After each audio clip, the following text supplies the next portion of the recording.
This morning on Parenting Today, how to unspoil your kids. A Harvard study found 88% of parents believe their children, their own children, are spoiled. The good news is you can reverse it. Anna Connery is content director for Parenting Magazine.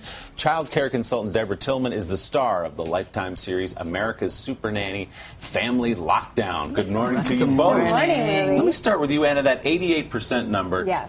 As a parent, that makes me say, well, stop spoiling your kids if you believe they're so spoiled. Why do we get to 88%? I think we get there because we can. I mean, it's so easy nowadays to be kind of out and about, whether you're, at Target or the dollar store and your kid wants a little something and it's going to keep them happy. You indulge. I think that also we do it to save time.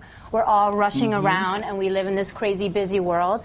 And kids don't have a sense of urgency, right? So when you ask them to do something, they often can take forever to do it. If you've ever asked somebody, a little one, to tie their shoes, you know what I'm talking about, So we swoop in and we try to take over the whole thing just to get it done. But that's not really teaching them over the long term how to fend for themselves. Deborah, you flagged a few reasons why we spoil our kids. The first one you talk about is guilt. Yeah, guilt is really, really difficult. I mean, we spend at least 10 to 14 hours a day away from our children. They're either in daycare or with nannies. And so parents have like that overload of guilt, feeling that they're not spending enough time with their children. How about overindulgence? Oh, overindulgence, excess. It really doesn't make any sense for children to have 5 pair of shoes at 1 year old. You can't wear them anyway. No. I mean, the bottom line is that we have to give children what they need and not what they want. Big difference. You see little kids nowadays. I mean, my son is 7, and he often walks around with a Starbucks Frappuccino, and I think, what am I doing? So it's like everybody, at a younger and younger age, they're just used to having almost anything and everything at their disposal. Right. And so it's a very different world that we're living in. And it serves as a disservice to children. And how does exhaustion play into all this? Oh, my goodness. Well, we spend how many hours at work, and by the time we get home, we're spent. We have nothing left to give to our children. And really what children need is love. What is love? To them, it's spelled T-I-M-E, right, not T-H-I-N-G-S. And I love this one because it's important. Choosing friendship over parenting. In other words, trying to be buddies with your kids. Oh, I think people do that a lot, especially as kids get older. They think they're going to connect more and be able to, like, your kid's going to come to you more if they see you as their buddy. Right. But that's not your role, And then when you try to actually play the role of parent, as they grow, I think it's harder for them to see you in that role and give you the respect that you deserve, And a lot of the parents I deal with, they don't want to be seen as the mean parent. Right. And really, it's not about being mean, it's about being responsible. Okay, now let's talk about unspoiling the children. We know how we did it. We asked at today.com whether or not you believe children can be unspoiled. I think we've got the results here. 71% believe in this, that their child can be unspoiled. So let's dig into that.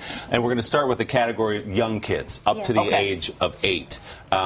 Values are a big important one. Values are big. I think that you have to examine what are you placing value on. If you're the type of parent who's constantly looking for the latest gadget or the latest handbag, then your kids are going to grow up valuing that. But if you're somebody who says, I value hard work and a pride in a job well done, I'm going to give my kid tasks, I'm going to praise him when he does well, and I'm going to encourage him to enjoy that feeling of pride that comes with that, that's the kind of value that you want to instill. Make a plan, you suggest, Deborah? Is that good idea? Make a plan is good, but my plan is turn off the technology and tune into your children. That's the bottom line. I mean, you want to connect and strengthen relationships and establish relationships with your children, and you can't do that if you're constantly on the computer, constantly on, text messaging. Right. Children need to feel us. They need to communicate with us, and the only way to do that is by listening to them. And let's jump ahead to older children. Leading by example is the key here. Yeah. I think that you are the ultimate role model, as Deborah and I were talking about earlier. It starts in the home. I mean, don't wait for them to go outside the home to look for those role models. You are your child's greatest role model, and they're going to look to you that way. So it really has to start with you. And you want to model the behavior that you want to see. If they don't see compassion, caring, loving parents, they're not going to be able to carry that out as well. Good advice. I think we can do this. We can unspoil that 88% of American children. It's never too late. Don't give up. Anna Connery, Deborah Tillman, thanks so much. Thank Appreciate it.